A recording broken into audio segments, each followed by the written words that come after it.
అర్హులు ఉన్నారో మా బావ మా బామ్మడిది అవన్నీ పక్కకు పెట్టుకుని నిజమైన అర్హులు వాళ్ళకందరికీ ఇప్పించే విధంగా ప్రతి ఒక్కరు కూడా కష్టపడి ఇప్పిద్దామని చెప్పి తెలియజేస్తూ అదే రకంగా వికాసం ఉంది. గత 10 సంవత్సరాలుగా మా కార్యకర్తలు ఎంతో మంది ఉన్నారు. వాళ్ళందరికీ నిజమైన అర్హులైతే వారికి కూడా సర్టిఫికెట్స్ అన్ని కూడా అప్లై సర్టిఫికెట్ తీసుకోండి.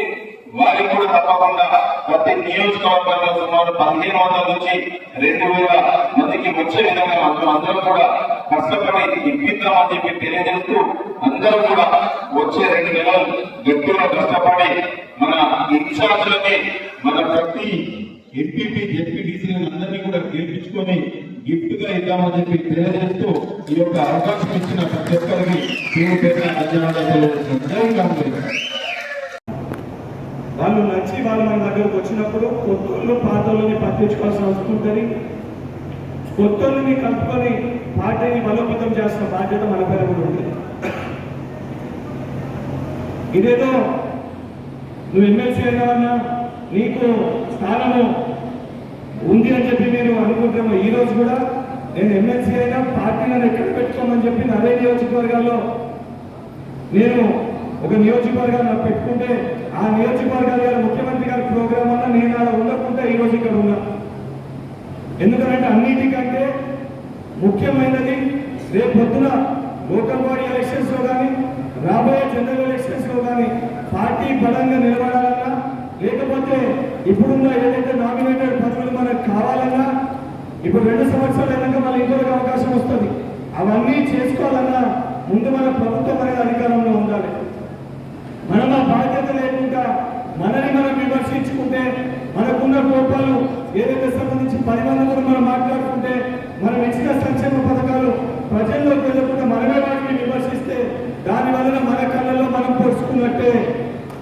పాత కొత్త తేడాతో మేము చెప్తున్నా, నిజంగా అసలు శిశులైన కాంగ్రెస్ పార్టీ కార్యకర్త సచ్చినావుడిగానే ఉంటాము. ఇది మన క్రెడిబిలిటీ. ఎవరు ఉన్నా ఎవరు పోయినా వచ్చినా ఉంటున్నా పోతున్నా సెకండరీ, కానీ రేపు పొద్దున దీన్ని బలోపేతం చేయాల్సిన బాధ్యత మనపై ఉంది. ఆ బలోపేతం చేయడానికి మనం ఎన్ని సంవత్సరాలు పార్టీలో ఉండమనేది ముఖ్యం కాదు, మనం ఉన్నది రోజులు ఏ రకంగా పార్టీకి ఉపయోగపడమనేది ముఖ్యము. సో ఆ విధంగా మీరందరూ కూడా మీ ప్రతి ఒక్కరి సమస్యని వయసులో ఇక్కడ ఉన్నదందరికంటే కూడా చిన్న వ్యక్తిని మీకు ఒక తమ్ముడు లెక్క, మీకు ఒక సోదరు లెక్క, ఒక శాసన మండలి సభ్యుల లెక్క కాకుండా ఒక సాధారణమైన కార్యకర్తగా మీ ప్రతి మండలంలో మీటింగ్స్ పెట్టడం జరుగుతుంది, మీ నియోజకవర్గంలో మీటింగ్స్ పెట్టడం జరుగుతుంది. ఎవరెవరు మీరు ఆశ్రమంలో ఉన్నారో అది బ్లాక్ కాంగ్రెస్ అధ్యక్షులకి 3 పేర్లు తీసుకోవడం జరుగుతుందన్నా, మండల పార్టీ అధ్యక్షులకి 5 పేర్లు తీసుకోవడం జరుగుతుంది. దాంట్లో ఎస్సీ, ఎస్టీ, బీసీ, మహిళా, ఫార్వర్డ్ క్లాస్, మైనారిటీ ఈ సోషల్ ఈక్వేషన్ కూడా తీసుకోవడం జరుగుతుంది.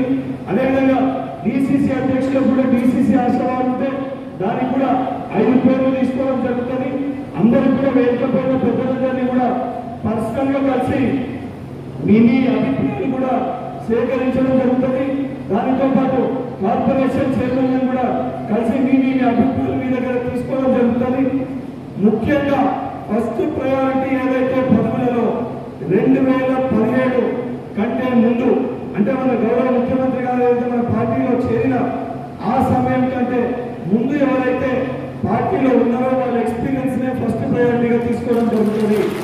మీరు పేరు ఇచ్చినప్పుడు కూడా 2017 తర్వాత జాయిన్ అనేది లాస్ట్ ప్రయారిటీలో పెట్టుకోండి.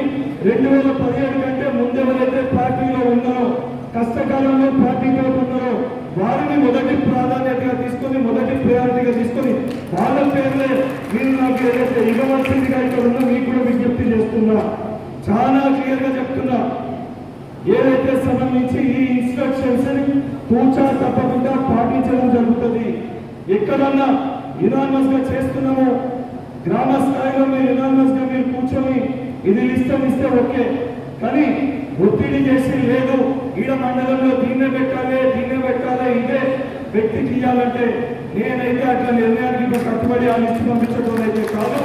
100% మీకు ఎవరికే ఇబ్బందులున్నా మీ దగ్గరకు వచ్చినప్పుడు మీ ప్రొఫైల్ పార్టీ కోసం ఎన్ని రోజులకి పనిచేసి స్థానాల్లో పనిచేసిండ్రు, ఏ ఎలక్షన్లో పనిచేసిండ్రు, ఏ ఎలక్షన్లో మీరు ఆ పార్టీకి ఉన్నప్పుడు ఎన్ని ఓట్లు వచ్చినాయి, ఎమ్మెల్యే పోటీ చేసినప్పుడు మీ యొక్క మండలంలో ఎమ్మెల్యేకి 2 ఓట్లు వేయించారు, ఎంపీకి 100 ఓట్లు వేయించారు, మీరు లోకల్ బాడీలో దేనికి పోటీ చేసారు, పోటీ చేస్తే మీకు ఎన్ని ఓట్లు పడ్డాయి, మీకు పార్టీ ఏ బాధ్యతలు ఇచ్చింది, అవన్నిటినీ కూడా పరిగణలోకి తీసుకొని రేపు పొద్దున రిపోర్ట్ ని తయారు చేసి పైకి పంపించడం జరుగుతుంది. సో మీకు చెప్పిన ఈ ఇన్స్ట్రక్షన్స్ మేరకు నియోజకవర్గ బాధ్యులు, డిసిసి బాధ్యులు, పెద్దలు, శాసనసభ్యులు, మాజీ శాసనసభ్యులు మీరందరూ కూడా ఆ రకంగానే మీరు రిపోర్ట్స్ ని ప్రపోజల్స్ ని మాకు ఇస్తే ఆ ప్రపోజల్స్ ని బేస్ చేసుకొని పిసిసి అధ్యక్షులు మీనాక్షి నటరాజన్ గారి దృష్టికి తీసుకొని వెళ్ళి అందులో నికార్సుగా రేపొద్దున ఏదైతే కింది స్థాయిలో పార్టీ బలోపేతానికి పార్టీ జెండాని మోసి ఏదైతే ఈ పార్టీని గౌరవించి చచ్చే వరకు పార్టీలో ఉండే వ్యక్తుల్ని సంస్థాగతంగా అసలు వ్యక్తుల్ని గుర్తించి క్షేత్ర స్థాయిలో నిజామాబాద్ జిల్లాలో కేవలం పార్టీ బలోపేతం కోసము నిన్న మీ మధ్యలో అటు రాష్ట్ర నాయకత్వం మధ్యలో ఒక సమన్వయకర్తలుగా నేను తిరుపతి గారి ఇక్కడ రావడం జరిగింది. ఎవరిపైన ఎవరో దగ్గర ఎవరో దూరం అనేది ఏది ఉండదు. మీరు ఇచ్చినది 100% జెన్యూన్ రిపోర్ట్ ని పైకి పంపిస్తామని ఒక భరోసాని ఇక్కడున్న ప్రతి కాంగ్రెస్ పార్టీ శ్రేణునికి తెలియజేస్తూ, అదేవిధంగా ఏదైతే మీటింగ్ కి సంబంధించి పెద్దలు వారు వేరే దగ్గర నుండి వారు మీటింగ్ ఆలస్యం అయిపోయిందని చెప్పి చెప్పడం జరిగింది. కానీ మండల పార్టీ అధ్యక్షులు మోహన్ స్థానికంగా ఇక్కడ ఉన్న మండల పార్టీ అధ్యక్షులు మనం ఎక్కడైతే మీటింగ్ పెట్టుకుంటున్నామో వారు కూడా మీటింగ్ స్టార్ట్ అయినాక 2 గంటలకు వచ్చారు. కొంతమంది బ్లాక్ కాంగ్రెస్ అధ్యక్షులు లేరు. ఇటువంటి డిసిప్లిన్ లేకపోతే నేనైతే ఓడుకునేది లేదన్నా ఇవాళ మా తండ్రి గారి స్థితి మా అమ్మని స్థితి పెట్టమని చెప్పి నేను ఇంపార్టెంట్ అని చెప్పి ఇక్కడికి వచ్చిన. సో మేము హైదరాబాద్కి వెళ్ళి కష్టపడి ఇంట్లో ఒక వ్యక్తి మా నాన్న చనిపోయిందని అబ్జర్వర్ వచ్చిన తిరుపతి కానీ మాకు ఈ జిల్లాలో రాజకీయం చేసేది లేదు, రేపు ఇక్కడ పోటీ చేసేది లేదు. ఇక్కడ కేవలం మేము వచ్చింది కాంగ్రెస్ పార్టీ యొక్క కార్యకర్తగా. ఏ రకంగా అయితే పార్టీ గౌరవ ముఖ్యమంత్రి గారు అధిష్టానం మాకు అవకాశం ఇచ్చి ఒక కార్యకర్తని శాసనమండలి సభ్యులుగా, అదేవిధంగా ఒక కార్యకర్తను ఒక కార్పొరేషన్ చైర్మన్ గా పార్టీ గుర్తించిందో అదే స్థాయిలో ఈ నిజామాబాద్ జిల్లా పార్టీలో ఉన్న అన్ని అసెంబ్లీలు ఏదైతే 5 అసెంబ్లీలు సభ్యులు ఉన్న కష్టకాలంలో పార్టీ కోసం శ్రమించిన కార్యకర్తల్ని గుర్తించి వారిని మండల కాంగ్రెస్ అధ్యక్షులుగా, బ్లాక్ కాంగ్రెస్ అధ్యక్షులుగా, దానితో పాటు గ్రామ శాఖ అధ్యక్షులుగా, డిసిసి అధ్యక్షులుగా, కార్యవర్గ సభ్యులుగా ఒక ప్రపోజల్స్ ని పెద్దలందరి దగ్గరికి వెళ్ళి సేకరించి కింది స్థాయిలో పనిచేస్తున్న కలిసి మీటింగ్స్ ని కూడా తీసుకొని అందరి యొక్క ఎక్స్పీరియన్స్ ని కూడా తీసుకొని ఇంతకుముందు మా సోదరుడు గోపి గారు చెప్పినట్టు సీనియర్స్ ఎక్స్పీరియన్స్ తో పాటు యువకుల యొక్క ఉత్సాహం రెండింటి కలయికని జోడించి పార్టీని బలోపేతం చేయడానికి ఈరోజు ఈ మీటింగ్ ని నిర్వహించడం జరిగింది.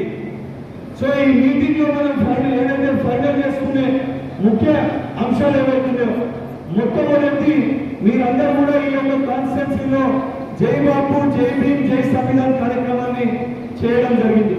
ఆ కార్యక్రమానికి సంబంధించి జిల్లా స్థాయికి సంబంధించి ఒక మీటింగ్ ని ఏర్పాటు చేయాల్సిన అవసరం ఉంది. ఆ మీటింగ్ తేదీ మే 3 నుంచి మే 10వ తారీఖు లోపల ఆ మీటింగ్ అనేది ఒక తేదీని పెద్దలందరూ కూడా ఇక్కడే ఉన్నారు కాబట్టి మే 3 నుంచి మే 10 లోపల జై బాపు, జై భీమ్, జై సంవిధానికి సంబంధించి జిల్లా స్థాయి యొక్క పబ్లిక్ మీటింగ్ అన్ని నియోజకవర్గాలకు వెళ్ళి ఏదైతే సమన్వయం చేసి అందరినీ తీసుకొచ్చి ఆ మీటింగ్ ని ఈ యొక్క మీటింగ్ లో మనం ఫైనల్ చేసుకోవాల్సిన అవసరం ఉంది. డిసిసి అధ్యక్షులు మీరు కూడా పెద్దలతో మాట్లాడి ఈ మీటింగ్ కంప్లీట్ అయిపోయే లోపల ఆ డేటు స్థలం ఏదో మీరు కూడా చెప్తే దాన్ని పంపించి మీ విజ్ఞప్తి కూడా చేస్తే ఎవరు చీఫ్ గెస్ట్ గా రావాలి చెప్తే దాన్ని కూడా పెట్టి 2-3 పేర్లు చెప్తే పెద్దలు ఎవరో ఒకళ్ళు ఆ మీటింగ్ కి చీఫ్ గెస్ట్ గా కూడా పిలిపించి ఒక ప్రయత్నం చేస్తాం. రెండో విషయం, ఈ మీటింగ్ కి సంబంధించి ఏ రకంగా అయితే జిల్లా స్థాయిలో మనము ఈరోజు మన అన్ని విభాగాలకు సంబంధించి అందరితోటి ఇక్కడ ఉన్న పార్టీలతోటి మనం మీటింగ్ పెట్టుకున్నాము, అంటే జిల్లా స్థాయిలో నాయకులతో మీటింగ్ ఏర్పాటు చేస్తున్నామో మీ అసెంబ్లీ స్థాయిలలో కూడా స్థాయిలో ఉన్న జిల్లా స్థాయి నాయకులు, రాష్ట్ర స్థాయి నాయకులు, అన్ని విభాగాలకు సంబంధించిన అధ్యక్షులు, పిసిసి కార్యవర్గ సభ్యులైనటువంటి వాళ్ళు, కార్పొరేషన్ చైర్మన్లు, మాజీ ఎమ్మెల్యేలు, మాజీ ఎంపీలు, ప్రస్తుత కార్పొరేషన్ చైర్మన్లు, అందరి నాయకులతో కలిసి పిసిసి మెంబర్లు, బ్లాక్ అధ్యక్షులు, మండల కాంగ్రెస్ అధ్యక్షులు, అదేవిధంగా గ్రామ స్థాయిలో ఉన్న గ్రామ శాఖ అధ్యక్షులు, గ్రామ కార్యవర్గ సభ్యులు వాళ్ళతో కలిసి మీ అసెంబ్లీలలో కూడా మీటింగ్స్ ని ఏదైతే మే 4 నుంచి మే 10వ తారీఖు లోపల మీ నియోజకవర్గాల్లో కూడా ఈ స్థాయి మీటింగ్స్ అనేవి పెట్టాల్సిన అవసరం ఉంటుంది. ఆ మీటింగ్స్ లో చాలా క్లియర్ గా బ్యాక్గ్రౌండ్ ఫ్లెక్స్ లో ఎవరి ఫోటోలు వస్తుందో కేవలం ఏఐసిసి నాయకత్వం ఏదైతుందో మన అధ్యక్షుడిని ఏఐసిసి ప్రోటోకాల్ పెట్టుకొని ఆ నియోజకవర్గ స్థాయి సమావేశాన్ని ఏర్పాటు చేసుకుంటే సరిపోతుంది. ఒకరు లేచి ఒకరు దగ్గర ఇబ్బంది కాకుండా ఆ మీటింగ్ సమయం కూడా మీరు ఏ సమయం చెప్తారో నేను కానీ అదేవిధంగా తిరుపతి గారు కూడా ఇక్కడ అందుబాటులో ఉంటాము. మీరు చెప్పిన సమయానికి మీరు 10 చెప్తే షార్ప్ 10 గంటలకు అక్కడ కూర్చుంటాం. కానీ మీరు ఏ సమయానికి చెప్తే దయచేసి ఆ సమయానికి మీటింగ్ ప్రారంభించ ఆ విధంగా మీరు కార్యక్రమాన్ని రూపొందించాలని చెప్పి మీ అందరూ కూడా విజ్ఞప్తి చేస్తున్నారు.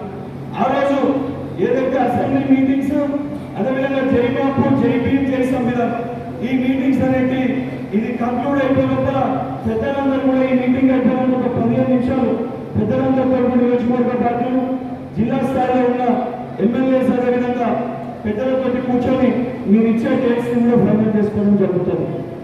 సెకండ్, ఇది చాలా మంది మాట్లాడుతూ మేము 10 ఏళ్ళకెళ్ళి కష్టపడ్డాము, 10 ఏళ్ళకెళ్ళి కష్టపడ్డా ఈరోజు ఇబ్బందులు ఉందని చెప్పి మాట్లాడుతున్నాం.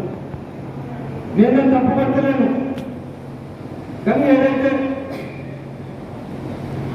విషయాన్ని మనం గుర్తించుకోవాలి, గుర్తు పెట్టుకోవాల్సిన బాధ్యత మన పైన ఉంటుంది. పార్టీ 100% ప్రతి ఒక్కరు కూడా పొలిటికల్ అంబిషన్, పొలిటికల్ గోల్ అనేది అందరికీ ఉంటుంది. నేను కూడా రాజకీయాల్లోకి వచ్చినప్పుడు ఒక నియోజకవర్గానికి వెళ్ళి పోటీ చేయాలని చెప్పి సుమారు 3 సంవత్సరాలు పనిచేసుకున్నా. ఆఖరి నిమిషంలో పార్టీ ఒక నిర్ణయం తీసుకొని నువ్వు ఇంటికెళ్ళి కాదు, నువ్వు హైదరాబాద్లో పనిచేయడానికి ఇంకా సమయం ఉందని చెప్పారు. ఆ రోజు నేను ఒక విభాగానికి రాష్ట్ర అధ్యక్షుడు ఉండే. పార్టీ నిర్ణయం చెప్పినాక ఒక మాట మాట్లాడకుండా ఆ నియోజకవర్గానికి వేరే దగ్గరికి వెళ్ళి వచ్చి అక్కడ నాకంటే బలంగా వ్యక్తి గెలవగలుగుతాడని చెప్పి పార్టీ నిర్ణయిస్తే దానికి కట్టుబడి ఆ నిర్ణయాన్ని పార్టీ చెప్పిన ఒక నిర్ణయానికి కట్టుబడి ఒక మాట మాట్లాడుకుంటా ఆ నియోజకవర్గాన్ని ఇష్టపెట్టి వెళ్ళిపోవడం జరిగింది. దాని తర్వాత ప్రత్యేకమైన పరిస్థితులలో అనుకోకుండా ఒక ఉప ఎన్నికల్లో పోటీ చేయమని అవకాశం ఇచ్చారు. పోటీ చేసిన నాకు చెప్పారు, మళ్ళీ రాబోయే ఎన్నికల్లో జనరల్ ఎలక్షన్ నువ్వే పోటీ చేస్తారు అని పైకి వెళ్ళి కింద వరకు అందరూ కూడా పెద్దలందరూ కూడా మాట్లాడి చెప్పారు. సరే పార్టీ నాడు బలోపేతం చేసుకున్నామని చెప్పి 3000 వచ్చిన కాడ 42,000 మెంబర్షిప్ చేసినాం కాంగ్రెస్ పార్టీ సభ్యత్వం. క్షేత్ర స్థాయిలో 64 మంది కార్యకర్తలు ఉన్న కాడ ఏదైతే ప్రతి బూత్ లెవెల్లో 5 మంది ఐడెంటిఫై చేసి మాకున్న 150 పైచీలకు బూత్ ఏదైతే సంబంధించి ఆ గ్రామాల 112 గ్రామాల పైచీలకు ప్రతి చోట కూడా దాదాపు 450 మంది కార్యకర్తల్ని తయారు చేసినాం. మరి ఆఖరి నిమిషంలో రేవంత్ రెడ్డి గారి పాదయాత్ర అయిపోయింది, భట్టి గారి పాదయాత్ర అయిపోయింది. 14 రోజుల ముందు లేదు పార్టీ యొక్క నిర్ణయం తీసుకుని అవకాశం ఇంకొకరికి ఇవ్వాలని చెప్పారు.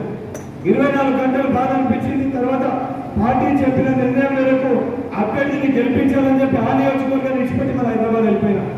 మరుసటి రోజుకెళ్ళి రాష్ట్ర వ్యాప్తంగా తిరుగుతూ ఉండే, రాష్ట్ర వ్యాప్తంగా ఎన్ఎస్వై అధ్యక్షులుగా పేపర్ లీక్ చేసిపోయిన అనేక ఇష్యూస్ పైన కొట్లాడినాము. అనేక సందర్భాల్లో ఈ రాష్ట్రంలో అత్యధిక కేసులు ఎవరిపై ఉన్నాయంటే నాకంటే అత్యధిక కేసులు వెళ్ళలేడు. ఈ రాష్ట్రంలో నాకంటే ఎక్కువ ఇబ్బంది పడ్డాడు వెళ్ళాడు. అన్ని రకాలుగా ఇబ్బంది పడి అన్ని రకాలుగా బాధ అనుభవించి ఉప ఎన్నికల్లో పోటీ చేసినప్పుడు సొంత పార్టీ వ్యక్తులు ఎవరైనా మాట్లాడారు, బయట కూడా ఎగతాళి చేసి మాట్లాడారు. కానీ ఏ రోజు కూడా పార్టీ పైన ఒక్క చిన్న మాట కూడా నేను మాట్లాడలే. పార్టీ నాకు ఇచ్చిన ఒక గొప్ప అవకాశం హుజరాబాద్ ఉప ఎన్నిక అని చెప్పిన అది పార్టీ విధానం వల్ల ఉండాలి. బాధ అనిపించినా కోపం అనిపించినా 4 గోడల మధ్యన ఆ రోజున పిసిసి అధ్యక్షులతో మాట్లాడిన, బాధ అనిపించినా కోపం అనిపించినా నేను నమ్ముకున్న నాయకుడు రాహుల్ గాంధీ గారికి నా బాధ చెప్పుకున్నా. ఇంట్లో ఉన్న నన్ను ఎమ్మెల్సీ అవకాశం పెద్దలు ఎంతో మంది ఆశించిన, ఎంతో మంది పోటీ పడుతున్నా కనీసం నేను ఎమ్మెల్సీ కూడా నేను అడగలేదు. ఎమ్మెల్సీ నాకు కావాలని నేను అప్లికేషన్ పెట్టుకోలేదు. వాస్తవానికి ఏదో ఒక కార్పొరేషన్ చైర్మన్ ఇస్తారని చెప్పి నేను భావించిన. కానీ పార్టీ రాష్ట్ర నాయకత్వం, కేంద్ర నాయకత్వం అందరూ ఒక అభిప్రాయానికి వచ్చి 31 సంవత్సరాల నాకు ఎమ్మెల్సీగా అవకాశం ఇచ్చింది. ఇది పార్టీ ఇచ్చింది. ఈరోజు బంధువుల వెంకట అనే వ్యక్తిని పేరు గుర్తించింది అంటే అవకాశం ఈ కండువా వేసుకుని నాకు రాహుల్ గాంధీ గారు ఇచ్చింది. అదేవిధంగా ఇక్కడ మీరు అందరూ వచ్చి కూర్చున్నారు, ఇంత గట్టిగా వేదిక పైన మీరు పెద్దల్ని విమర్శిస్తున్నారంటే అవకాశం మీకు మన పార్టీ ఇచ్చింది.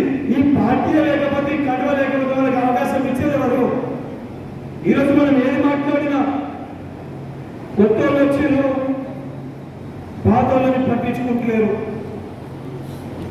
కొత్తలు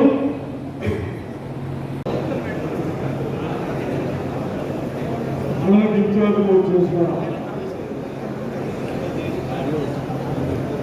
ఎమ్మెల్సీ వెంకయ్య గారిని, అదేవిధంగా మిత్రుడు భూపతి రెడ్డి ఎమ్మెల్యే గారికి, ఇక్కడ ఇన్ఛార్జ్ చేసిన తిరుపతి గారికి, సోదరు ఇన్ఛార్జ్ చేసిన సత్యనారాయణ గారికి,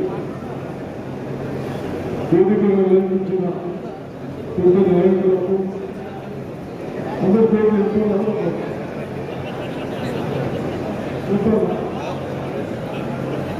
వేదికలకు ప్రజలకు ఇక్కడ వచ్చేసిన నా కాంగ్రెస్ పార్టీ మిత్రులకు ప్రోత్సాహం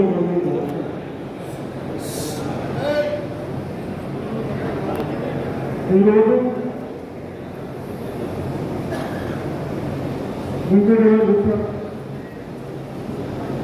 యువకుడు పుణ్యేశ్వర ప్రెసిడెంట్ వారు ఎన్ని కేసులలో రేవంత్ రెడ్డి సంస్థలు ఇక్కడ వస్తారు అంటే ఒక సిద్ధాంతాలను పార్టీలకు నమ్ముకొని పనిచేశారు. అది ఒక గుర్తింపించి పదవులు ఇస్తాను ఎంత చిన్న ఏమిచ్చినా ఒక విమర్శించాం. ఎమ్మెల్యే కాంటాక్ట్ చేశారు, ఆయన విమర్శించారు. ఇది కాంగ్రెస్ సంస్కృతి. కాబట్టి నేను ఎక్కువ చెప్పకుండా దయచేసి అందరూ వినండి. భూపతి రెడ్డి గారు అందరూ చెప్పారు, మనం ప్రధాన నాయకులు కంటే మన పోస్టుల కంటే ప్రజలు ఎటువంటి ఇబ్బంది పెడతా ఉన్నారో ఆ ఇబ్బందులు తొలగించిన వాళ్ళే ప్రార్థన. ప్రధాన నాయకులకు ఏంటి విలక్షణ ఎందుకు పెడతా ఉన్నా? కేవలం మన పోస్టుల కూడా కాదు, వాళ్ళు ఎన్నుకున్న తర్వాత మన సమస్యలు పరిష్కరించుకున్నారు. ఆ సమస్యలన్నీ గత ప్రభుత్వంలో నేను అడుగుతున్నా, బీజేపీ కానీ టీఆర్ఎస్ కానీ ఏది మా డిస్టిక్లో ఎక్కడన్నా ఒక చిన్న పని చేశారా? యూనివర్సిటీకి ఇచ్చినాం, లిఫ్ట్ ఇరిగేషన్ చేశాం, కాలేజీ రాష్ట్రం, మోడల్ స్కూల్స్ పెట్టాం. నీ ముఖాలకు ఎక్కడ మేము రద్దు లేవు. ఇవన్నీ ఇవన్నీ ప్రజలకు చెప్పుకోవాలి. కనీసం ఏదైతే నిజామాబాద్ మూలం మండలంలో నేను మినిస్టర్గా ఉన్నప్పుడు కొట్లాడి ఎందుకు నాకు ఆలోచన ఉన్నాయి, విధానం ఉన్నాయి. నా ప్రజలకు మొత్తం పంట పండించడానికి నీళ్ళు ఇవ్వరు, కానీ ఒక 3-4 తల్లకిస్తే గ్రాములు వాడుకోగలుగుతుంది. పెరుగుతో దానిపైన 2 పంటలు పండించుకోవచ్చు అనే ఉద్దేశంతో చేస్తే ఆ గతంలో నిన్న కేసీఆర్ చెప్పినా కూడా మాట్లాడితే కూడా అలా స్వార్థాల కొరకు 300 కోట్లు ఇస్తే అయిపోయేదాన్ని ప్రాజెక్టుని పైపులను పెట్టి 3000 కోట్లు పెట్టి 1900 కోట్లు కమిషన్ల కొరకు పైపులకు ఇచ్చి వాళ్ళందరూ ప్రజలు ప్రజాప్రతినిధులు ఇది చెప్పాలి రైతులు. కాంగ్రెస్లో దయచేసి సిద్ధాంతాలు ఉండండి, చిన్న చిన్న మనస్పర్ధలు ఉంటాయి కానీ అన్ని పక్కన పెట్టి రేపు రాబోయే రోజుల్లో రేవంత్ రెడ్డి ఎలక్షన్ లేదు, రాహుల్ గాంధీ ఎలక్షన్ లేదు. ఎవరున్నాయి? మీ ఎలక్షన్స్ ఉంటాయి. ఇప్పుడు మీటింగ్ ఎందుకు పెట్టి మీరు అందరూ నుండి కూడా కొందరు రాలేదు. తప్పనిసరిగా ఇంకోసారి రావడం లేదా పార్టీ బాధ్యత ఉన్నప్పుడైనా ఎప్పుడో ఒకసారి ఏదైనా పనులు ఎక్కడ తప్ప తప్పనిసరిగా అందరూ రావాలి, లేదు యాక్షన్ తీసుకోవాలని చెప్తూ అదేవిధంగా ఏఐసిసి ఆదాయంలో మరి ఏదైతే గ్రామాలు మండలు బ్లాక్ ఈ కమిటీ చేస్తాం.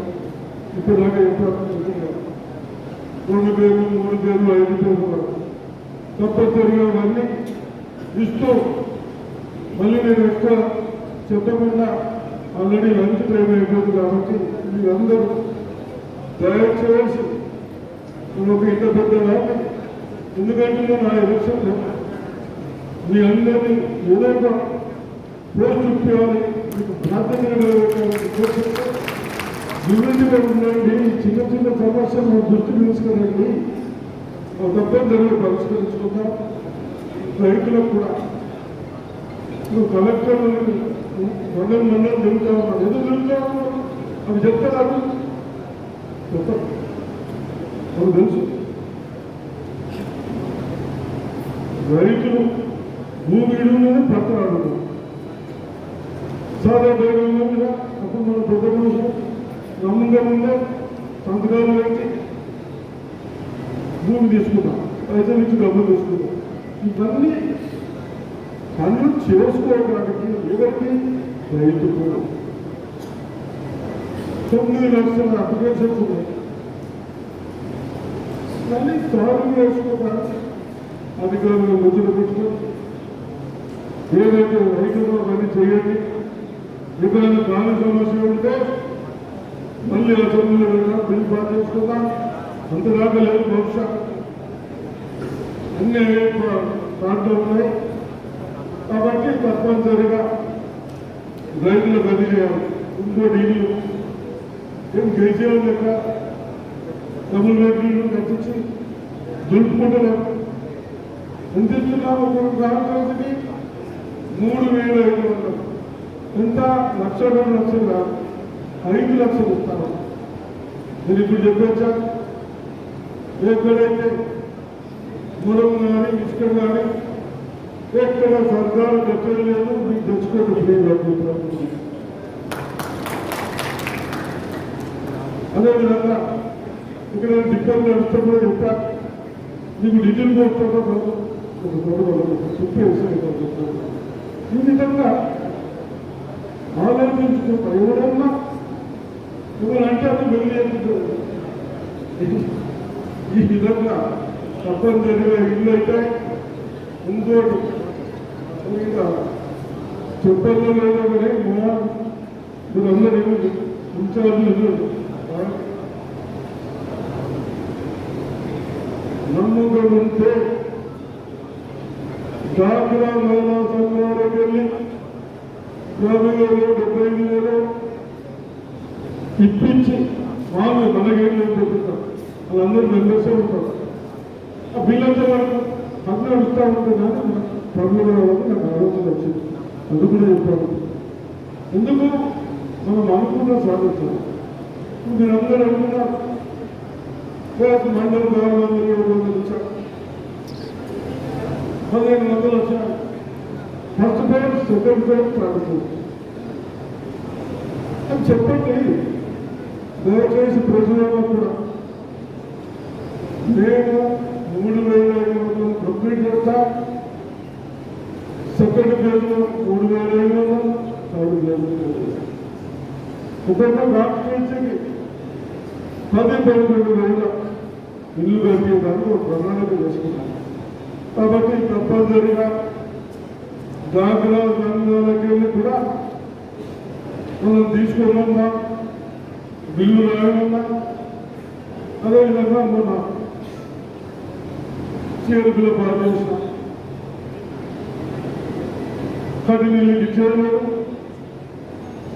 అది 400 ఫీట్ల కంటే కేవలం 200 ఎక్స్టెన్షన్ వచ్చింది, 600. అందుకంటే ఎక్కువైతే మళ్ళీ ముందుకి ఇచ్చిన పైసలు. కాబట్టి అది ఒకటి శిక్ష చేశారు. సెకండ్, మీరందరూ వీడికి రాకపోయేవాడు మన్నాడు, కానీ సిస్టంలో రావాలి. నేను అడిగినప్పుడు ఓ బేసిక్ వచ్చింది ఎంతైనా రావాలి.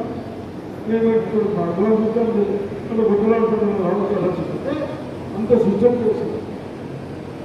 అర్థమైనా మీ అందరికి ఎందుకు చెప్తున్నాను, దగ్గర చెప్తాను. ఇటుక మూడదాకా అంటారు కదా, అంటే నాలుగు తప్పు తప్పుతో ఏం ముందుకు పోతారా, అది ఏ రాదు. ఎంత కన్స్ట్రక్షన్ చేసినా అంతకే దానికి వస్తుంది. ఇవన్నీ ఇప్పుడు మనమందరం డిస్కషన్ చేస్తే కానీ అధికారులకు తప్పదు. ఇవన్నీ ఒక నామం పెట్టుకున్నాం కాబట్టి తప్పనిసరిగా ఇన్ఛార్జ్లో కానీ మండలి కానీ ఏది పరిశీలించుకో. ఇల్లు కూడా ఉంటే మన దృష్టికి తీసుకురండి, కంప్లీట్ చేయడానికి ప్రయత్నం చేస్తున్న వ్యక్తులకు అవకాశం